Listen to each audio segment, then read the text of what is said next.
ni kibazo kigoma kigaruka cyane avuga ati mbega ageze kuri bangahe mbega hoho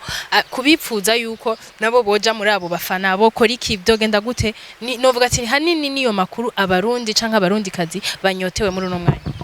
bo yes ico ni kibazo ciza kuko nanje bahora bakimbaza benshi ngo ndabahe badge ariko ntibatahura yuko atari je ndayitanga ni Facebook yitanga yes so ikintu bokora ni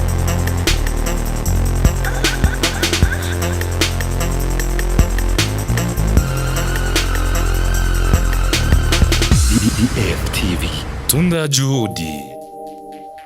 Ndabona mkije nshuti bakunzi bigane cha kuri DFTV mukamuri kumwe na double Delisia from DFTV umunsi rero twaba twaramutse tugendera umuririmbyi asanzwe ari umurundi umuririmbyi w'Uburundi mugabo asanzwe akorera umuziki we hanze rero uno munsi niho namugendeye kugira ngo dushobore kumuramutsa twongere tumenye nabishasha biri kuri we ni MT number 1 MT number Wizo kandi amwegere kugira ngo dushobore kumuramutsa ciao MT number Wizo MT number 1 twashoboye kumushikira aho ari aho yasanzwe ashikira donc ndashaka yuko ndamuha ikaze mu Burundi iwacu iwabo kugira ngo ibandanye bigenda neza ndabaramukije cyane ndakuramukije karibu cyane iwanya ari iwacu asante ndaba murabi cyo mutuzimana kuko nawe uravyumva nashaka gukaribisha umuntu atakimuhaye iwacu twatetse isombe urakunda isombe cyane basanda guhike tumve abasi cyo kunwa citron oya oya MT nabone ujya nike kinyobwa cyo mu Burundi akunda cyane amazi je nta bindi bintu n'atari amazi yose injectement c'est citron singonde ni bisoza okay MT number 1 akunda amazi donc hanze hano ni amazi Toha ikaze cyane kandi asante hariho kumbura abakunzi ba DFTV ariyo ryambere bakubonye imbere yabo ndazi urashaka kubipresenta gatoya amazina ndazi bo kawaida amazina y'abavyeyi ni Etienne Barishman amazina nayo niyihaye ni MT number 1 why MT number 1 kwako ni abbreviation y'amazina niswe n'abavyeyi ni M ivuye muri Barishman T ivuye muri Etienne number 1 urumva nako nishiriye MT number 1 donc mvuze MT number Wizo akunda ndagakunda kugaruka mu ndirimbo number 1 niyo number Wizo ibintu nk'ivyo nakantu register kinjirana okay mwavyumvise donc nko bantu batari bwamenye MT cyo gisigurana amazina yiwe donc ya abbrevier eko hariho akandi kantu hariho yindi ntuze nkunda kubona banditse ko MT money team rero narakunda kwiyumvira yuko ari money team ucushira ko number 1 donc uri number 1 muri iyo money team iyo nayo nzi vraiment MT bon money team ni ndavuga ati ni company sinzi ko ari company sinzi ko ari label ifise abaririmbyi muri uno mwanya nzimwo umwe yitwa Love niwe nshoboye kumenyamwo rero nakunda kubona MT navuga none MT number 1 nawe arimwo muri label canke bimeze gute ni label y'abarundi canke oya vraiment yo nayonzi oya OK merci MT nukuri ntabesha franchement par là hariho indirimbo nyinshi waririmbye uri kumwe n'abandi uri wenyene mugabo navuga ati hariho indirimbo yagumye igaruka mu mitima ya benshi donc sinzi ko ushobora kuba avuga ati hariho iyo nzi abafana banje bakunda kumbwira canke bimeze gute mbo bivana umufana wariwe niyo yakunze umwe wese akubwira ko yakunze itandukanye numva sinoca mvuga ngo iyi niyi no MT 80% y'abafana bamaze kuvugana nabo bambwira ko bakunda nduhura iyo wumvise umufana bavuga ati nkunda nduhura mu ndirimbo nyinshi za MT uvyakira gute bo bivanye n'uburyo ba yaramuryohe kandi nduhura n'indirimbo navuga ko kunituriye amajambo arimwo ibintu bintangaza kuko nayikoze nzi ko izoryohera abantu uretse nduhura nihe yindi ndirimbo bavuze ati iyi inye ndayikoze I'm sure iyi inye antuka na Sambua Bo ntayo ije indirimbo zose nkora mba nzi ko waruvuze ngo nasambuwa donc uvuga ati iyi inye ndiyemera ndisiyo yuko iyi inye vraiment ndakoze ikintu kizima ndakoze indirimbo nziza ishobora bon message ntanze ishobora gushikira buri muntu wese. ije indirimbo yose ndinze ndayipostinga kuri YouTube mba nzi ko izoshikira umuntu wese. Bo hari igihe usanga idashitse nka kujya bavyumvira ariko just ntushaka kwipostinga uvuga ngo izoshikire bake urumva posting uvuga ati izoshikire benshi ariko nyene hari igihe bishika igashikira bake bivanye n'ihari sinzi ukuntu bavyagenze ariko target iba ari yuko indimbi zogera kure. Ni mu gihe uvuga ati ndi umuririmbyi w'umurundi yiyemera kandi akore ikintu kizima donc bishika wakira gute iyo nkubu wapostinze nk'indirimbo kuri YouTube channel yawe ugasangamwe des commentaires négatifs uvyakira gute? Bo des commentaires négatifs ni juste ni opinion y'umuntu sikuvuga ko bijya bayavuze biba ari byo n'igihe biba ari byo ariko utigeze ubibona donc commentaire yose irubaka yaba positive yaba negative zose zizi abara ama idea y'abantu bashaka communication ubibone uburyo bavyiyumvamwo ntago bisigura ko ariko vyategezwa kugenda ariko biba ari ivyumviro vy'abantu ukuntu baba babibona yaba aribo bari kubikora uko urumva rero commentaire nishobora kuba mbi ngo nuko ari negative zose zirubaka. Ni MT number 1 rero tuvuga yuko afise imigenderanire myiza cyane hagati yiwe n'abafana biwe. Hari ikintu cyo guhereza umwaka ariko arategura abafana biwe mbega kije kintu uciteguriye gute canke nizihe critere wafatiye ko kugira ngo uvuge ati abafana bakwije ibi inye hariho agashiruka bute kabo kangana ukuntu? Mbona fatiye kuri hariho verification ni nka kujya abarinje usanga dufite verification nafatiye kuri verification yahawe abafana bazi imbere mu gushikira ibikorwa vyanje niyo nafatiyeho barafise aka verification bita top fan badge nuvuga ku kantu iyo Facebook imaze kubona ko uwo mufana afana umuririmbyi sana nko kuvuga nk'ama comments share baca bamuha kajya kantu ka verification niko nafatiyeho kugira abo bafana nanje ndabe ikintu no bakorera bishime gusumba kuko barabikoreye. Ni kibazo kigoma kigaruka cyane avuga ati mbega ageze kuri bangahe mbega hoho kubipfuza yuko nabo boja muri abo bafana bo kora iki byogenda gute novuga ati hanini niyo makuru abarundi canka abarundi kazi banyotewe muri uno mwanya. Bo yes ico ni kibazo ciza kuko nanje bahora bakimbaza benshi ngo ndabahe badge ariko ntibatahura yuko atari je ndayitanga ni Facebook yitanga. Yes so ikintu bokora ni kuba active na nibikorwa vyanje postinze gushirako comment gusharinga kubiraba ni kuko ni ibintu bikorwa na computer ibonye uri active ku bintu by'umuntu ikibishira muri process bagaca bakugira ivyo bita recognized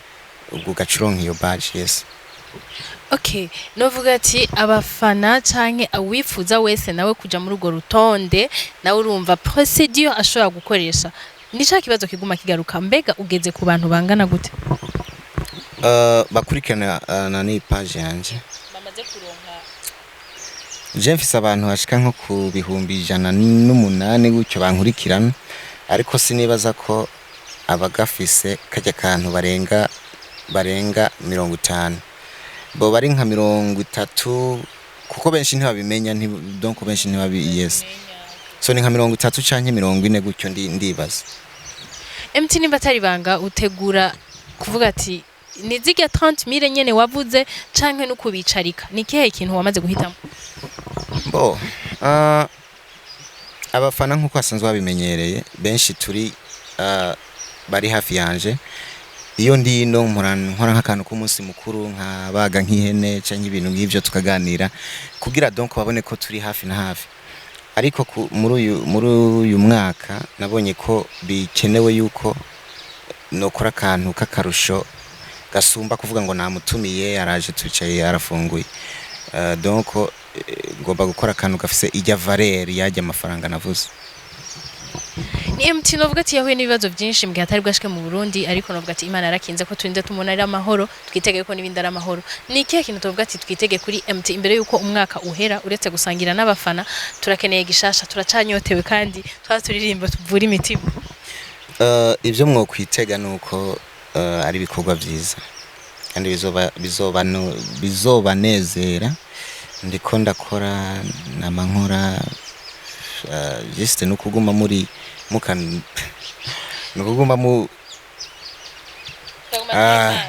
nukuguma muri maso sorry kirundi sometimes nukuguma muri maso ku ma social media yanje kugira ibintu ushizeho muce mubibona nibaza ko bizobanezera MT number 1 ubundi tuvazanye gatoya iyo uri mu mahanga niyo uri ngaha muhira ni hehe wisant à l'aise iyo uriko urakora nk'indirimbo mbo ndino biroroshe sana kuko mbafise timu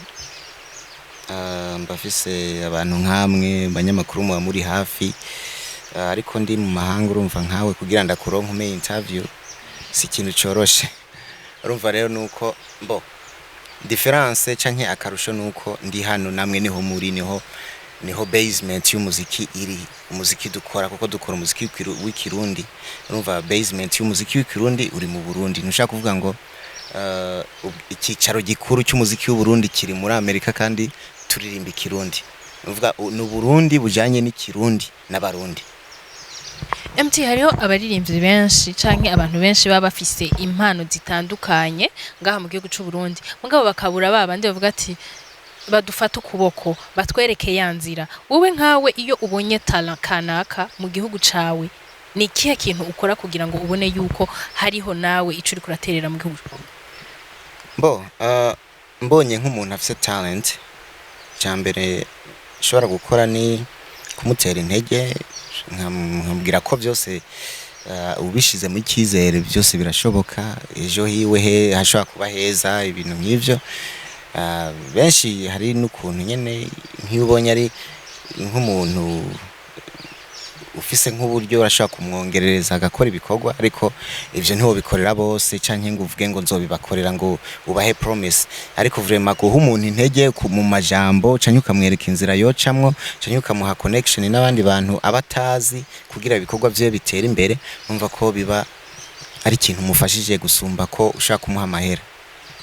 MT number 1 umuziki kenshi awukorera hanze y'igihugu kandi abantu benshi baba bamunyotewe uyu munsi hagize umuntu avuga ati ko ndamubonye noneho ko arije mu Burundi ndanyotewe cyane ko nokorana igikorwa nawe muri kino gihe uri ngaha anye ni gute vyo mwokorana ico gikorwa byoroshe kugira ngo ushobore kumenya yuko hariho umuntu yipfuza gukorana nawe mu gihe ubudahari no mu gihe ubuhari mbo ni benshi bifuza ko dukorana benshi baramaze kunyandikira muri uwo mwanya duca turaba nka mu gihe turimwo tukaraba n'ibikorwa by'uwo muntu akeneye ko dukorana uburyo yifashe uburyo ahagaze ni benshi baba bakeneye ko dukorana ariko kandi ni bake baba bakwije ibyangombwa bikenewe ko kugira dukorane burya hari ibintu kugira umuntu agufashe cyane n'Imana igufashe ubu umaze kugeraho nawe ubwawe ku giti cyawe urumva benshi rero ntushaka kuririmba indirimbo imwe ngo ucuvuga ngo ugiye gukorana naka hari ibintu bisaba ubanza ubicemwo kugira biguhe ijya level yo kugira ngo ujya muntu wifuza ko mukorana umuronke cyane uburyo byose birabaho Gimana wifashije MT number 1 ni zihe critère ukorera kuvuga ati jewe kugira ngo nkorane n'umuririmbyi yaba utangura canke yabugira iki hari ibintu kanaka ubutegerezwa kuba ukwije n'ivyaye icambere nuko abafise ijo Twitter passion abari passion mu kazi kiwe humble abari umuntu nyene ubona ko indoto ziwe zizogera kure abari umuntu ubona ko afise kubaha mu bikorwa vyiwe kandi akaba ari umuntu afise vision mu bintu ari karakora urumva hari abaririmbyi ushaka kumaza ati vision yawe ni yihe ntayikubwire akavuga ati je ngomba gukora indirimbo gusa datse umva ro nkuwo ugiye gukora indirimbo nawe ushaka nko kubutaye umwanya ibintu nk'ivyo Okay MT merci hanyuma novuga ati ico nohereza ko nakahe kajambo wobwira kumbure abo badakwije ivyo usaba naho mutokorana mugabo ukabasigira nk'impanuro kuko n'ubutari wewe urinze wewe ubibona nk'umuntu abakuriye n'ubutari wewe yobibona niyihe mpanuro wobatekerera kugira ngo baze biyubara ico kintu nejo canke nejo bundi nibashaka kugenda usaba igikorwa gikomeye baze bamanze bamenye yuko hari ivyo bategerezwa. Icambere nk'umuririmbyi tuvuge nk'ugwaruka canke umuririmbyi new generation canke yadutse, ikintu cambere agomba kumenya ni kubaha mu muziki burya nasanze ari ikintu cambere. Hama kandi ikindi naco akamenya yuko umuziki ari business isaba umwanya, kuko hari benshi bawuzamwo azi ngo ndaririmba indirimbo imwe ngo nce ngura imodoka ngo nce nubaka amazu, yaza agasanga aririmbye n'imyaka 5 ataragura n'umupine w'imodoka. Yeah, it's true. Nimo ndakubwira kubera birabaho, hari benshi bagiye bacika intege ku bintu nk'ivyo. So urumva umurimvyi nk'utamuteguye mu mutwe yashaka kuza avuga ati bana jewe ngiye kuririmba indirimbo imwe ko yanabonye mutafisi agira mu modoka imeze neza ibintu nk'ivyo, wagaca yumvira ngo nanje ngo niko vyagenze, kumbe ndi umuhasla nshobora kuba mfise ibindi bintu hirya no hino. Hama yindi mpanuro nayo ni yuko ku muririmbyi ugiye gukora umuziki irifu yuko ibindi bikorwa biri ku ruhande utabishira hasi. Ubuzima ukuntu bumeze ni nko ni ibintu ushira ku munzani. Umuziki ntutume hari ibindi bintu ushira pembeni, kuko umuziki uri urinze ugutwara biriya bintu navyo wabishize ku ruhande. Ntushike niyo ugiye mu muziki wiroturuva ugiye gutora vya bintu wasiga inyuma n'umuziki ukacukunanira. Urumva rero ifo yuko ugiye gukora umuziki nimba aho rudandaza ibiharage canke uri mu taxi vero, bandanye ubutaxi vero ukore n'umuziki, hanyuma kwa butaxi vero bwawe buzogufasha kugira umuziki wawe utera imbere. Ariko nuvuga ngo ndavumye ukumva karimbo kawe mu ikaritiye kameze fresh, YouTube wifashe neza, uvuga ngo ibaskeri nahora nkoresha ngo ndaritaye, ejo uzokwikebuka atani nguvu byo gusubira kuri ronko ufise. Kubera iki? Wafashe imwe urabita bizeye umuziki nawo ntukugejeje uyikeneye kuje. Basi je ndibaza yuko muriko muratahura antuka yaragerageje guhanura. Nukuri ndagushimiye cyane MT. Ndagushimiye. Dukinda savye ugire ijambo rimwe canke abiri ushobora kubwira abakunzi ba DFTV ariko baragukurikirana muri uno mwanya kugira ngo ibintu bibandanye bimera neza. DFTV turabakunda nkuko mudukunda. Thanks again. Si we uri Dinye Delicia. Ngo kimani jina yanjira munaniye kandi yararitse. Ni muconge ndabivuze mu Congereza. Ndagushimiye na behind the camera abasore ntago mbaza ariko namwe ndabashimiye. N'abafana ba DFTV big up son. N'abafana b'umuziki w'u Burundi big up son. Thank you guys. Behind the camera kabari Oli King mukaba mwari kumwe na Dinye Delicia mu Kigali Histers News. Mwabandanye mukurikirana amajambo menshi ndibaza mwayumvise, impanuro mwazihawe na MT number 1 MT number Wizo. Ndamukunda cyane, ndakunda ibikorwa byiwe, ndakunda n'abafana b'umuziki ndundi muri rusange, ndakunda n'abakunzi ba DFTV badahengeshanya mu kugira ngo bakurikirane ibiganiro byacu. Ndabakunda cyane guys, till next time.